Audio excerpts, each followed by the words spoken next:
Beritakanlah firman, siap sedialah baik atau tidak baik waktunya. Shalom, puji Tuhan, kemurahan Tuhan saja boleh menghantar kita ada lagi pada perenungan firman Allah di hari ini. Nats firman Allah yang akan kita renungkan bersama di hari ini saya ambil dari 1 Korintus pasal 14 ayat 26 sampai dengan ayatnya yang ke-40.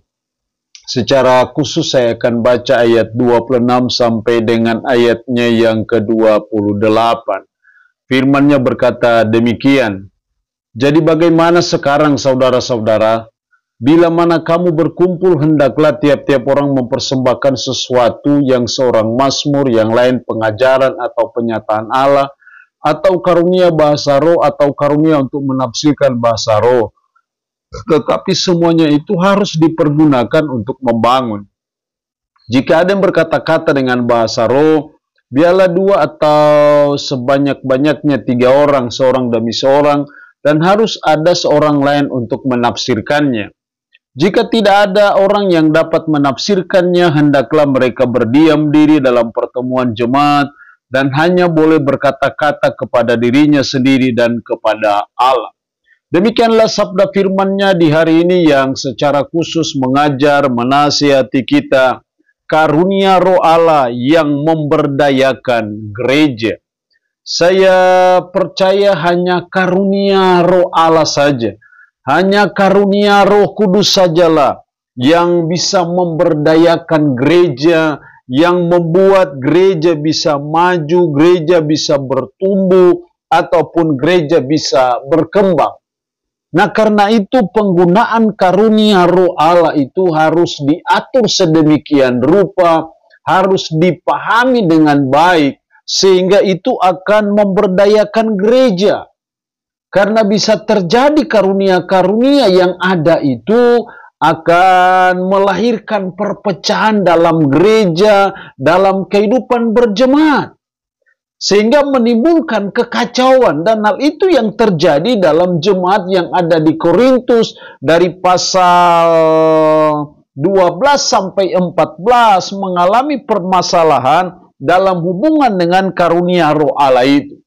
Nah, karena itu kebenaran firman Allah hari ini kita akan melihat bagaimana kita menggunakan karunia roh Allah yang memberdayakan gereja. Ada beberapa prinsip penting yang harus kita pahami dalam hubungan dengan karunia roh Allah yang memberdayakan gereja itu. Karena kalau kita tidak memahami prinsip-prinsip penting itu, maka akan terjadi permasalahan seperti yang terjadi di jemaat Korintus. Ada 3 hal prinsip dalam hal penggunaan karunia roh Allah yang memberdayakan gereja. Yang pertama dalam ayat 26, "Jadi bagaimana sekarang saudara-saudara? Bila mana kamu berkumpul, hendaklah tiap-tiap orang mempersembahkan sesuatu, yang seorang mazmur, yang lain pengajaran atau penyataan Allah, atau karunia bahasa roh, atau karunia untuk menafsirkan bahasa roh, tetapi semuanya itu harus dipergunakan untuk membangun." Semuanya itu harus dipergunakan untuk membangun.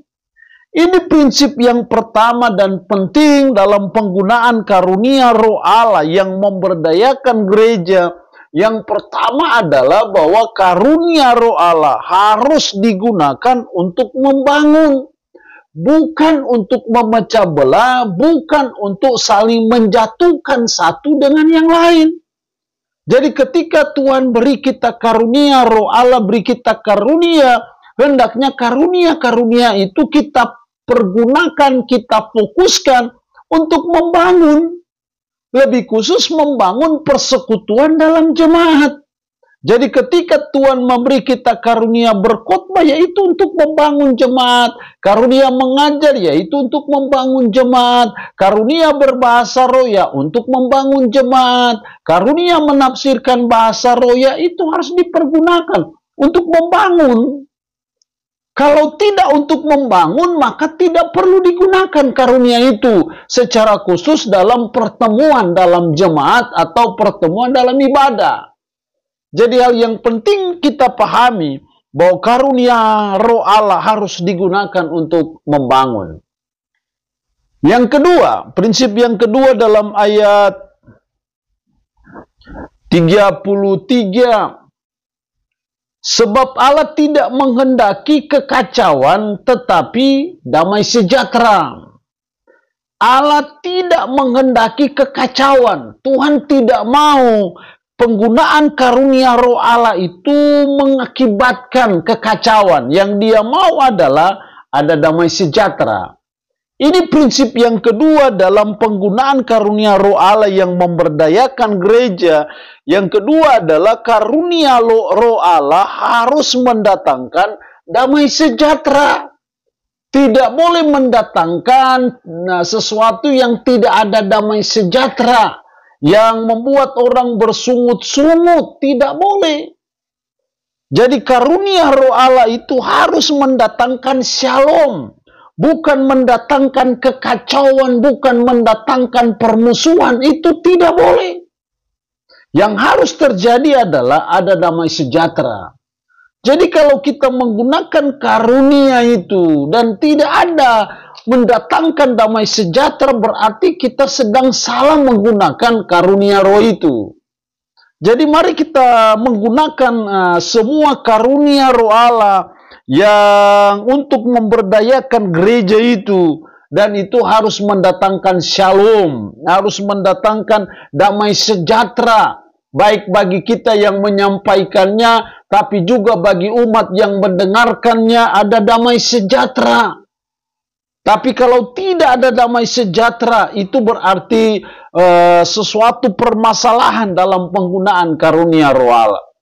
Jadi tidak sehat kalau kita menggunakan karunia Roh Allah dan lebih khusus kepada karunia bahasa roh, kalau itu mendatangkan sesuatu kekacauan dan tidak mendatangkan damai sejahtera.